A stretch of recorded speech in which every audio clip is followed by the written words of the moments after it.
السلام علیکم ګرانو دوستانو. نن به زه تاسو ته د کرکټ په هکله باندې یو څو تازه او ډېر مهم خبرونه درکړم چې خاص کر زه به تاسو ته ووایم چې د افغانستان زمریان که خیر انګلند نه مخکې کیږي. بل به زه تاسو ته د افغانستان ځوان لوبغاړی نوین الحق په هکله باندې یو ډېر زبردسته خبر درکړم چې هغه T20 بلاست لوبو کې نوین الحق یو نوی تاریخ جوړ کړی ده. بل به زه تاسو ته د افغانستان دغه یو څو میراثي لوبغاړي چې کوم دي چې په سفارش باندې راغلي دي هغوی هم د زیمبابوې په طرف باندې روان سوي دي. ویډیو تر اخره پورې وګورئ، په هر څه به تاسو پوهیږئ. نو راځم اول زه تاسو ته وایم چې د افغانستان او د زیمبابوې چې کومه اولنۍ 500 اوریزه لوبه ترسره سوله هغه خو افغانستان وګټله. هغې لوبې ګټلو نه وروسته افغانستان دغه ورلډ پوینټ ټیبل کې درېیم مقام ترلاسه کړی ده. نو مخکې یوه لوبه د افغانستان او د زیمبابوې که خیر سبا ته یعنې د دوشنبې په ورځې باندې ترسره کیږي. دغه لوبه که افغانستان وګټي او دغې نه وروسته هغه نهم تاریخ باندې چې کومه لوبه ده هغه هم افغانستان وګټي، نو بیا به که خیر افغانستان په دغه ورلډ پوینټ ټیبل کې دویم مقام ترلاسه کی. تاسو دغه ورلډ پوینټ ټیبل در سره کتلی سئ. په دغه کې اوس بنګلادیش اول مقام لري، 12 لوبې ګټلې دي. انګلند تاسو وګورئ 15 لوبو کې 9 لوبې ګټلې دي. اوس افغانستان که چیرته راتلونکي 2 لوبې وګټي نو افغانستان به 10 لوبې وګټي او انګلند به 9 لوبې وګټي. په دغه حساب باندې به که خیر افغانستان په دغه ورلډ پوینټ ټیبل کې دویم مقام ترلاسه کی که چیرته دغه راتلونکي 2 لوبې وګټي.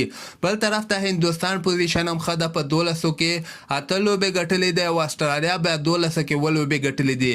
دغه ورلډ پوینټ ټیبل چې کوم ده په دغه کې به که خیر دغه د سر 8 ټیمونه چې کوم دي هغوی به ډایرکټ ورلډ کپ ته کوالیفای کړي. یعنې مسخت مې د خبرې دا ده چې افغانستان امکانات تقریبا 80% چانس دا ده د افغانستان چې ورلډ کپ کوم چې هندوستان کې ترسره کیږي هغې ته ډایرکټ کوالیفای وکړي.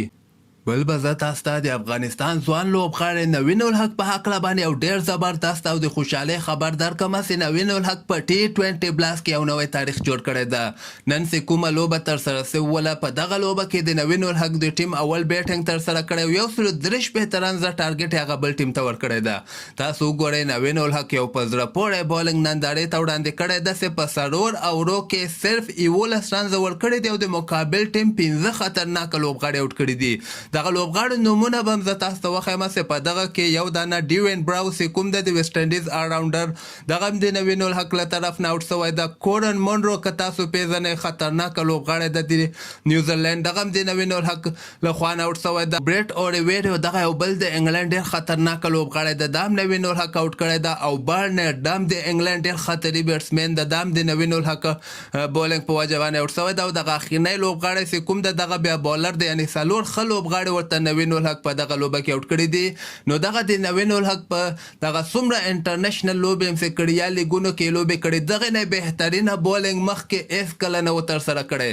ډېر د خوشحالۍ خبر ده. او بل ښه خبر پکې دا ده چې هغه بل ټیم 136 کې ورته ټول ټیم آوټ کړی ده، یعنې 26 رنزو باندې نوین الحق دوی ټیم دغه لوبه ګټلې ده او مین اف د میچ هم نوین الحق ته ورکړی ده.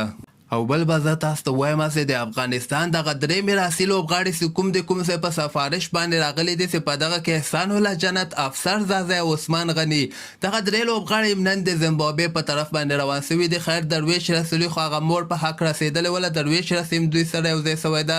و دغه درې لوبغاړو ته ضرورت نه و چې د دوی په ځای باندې یعنې با استعداده لوبغاړو ته چې چانس ورکړی و دغه به نور هم ښه سوی و. خو خیر دغه لوبغاړي خو لاړل، خو هلته امکان نه لري چې دوی ته په 11 لوبغاړو کې چانس برابر سي. نو همدغسې تازه خبرو لپاره تاسو دغه چینل هم در سره سبسکرایب کولی سئ.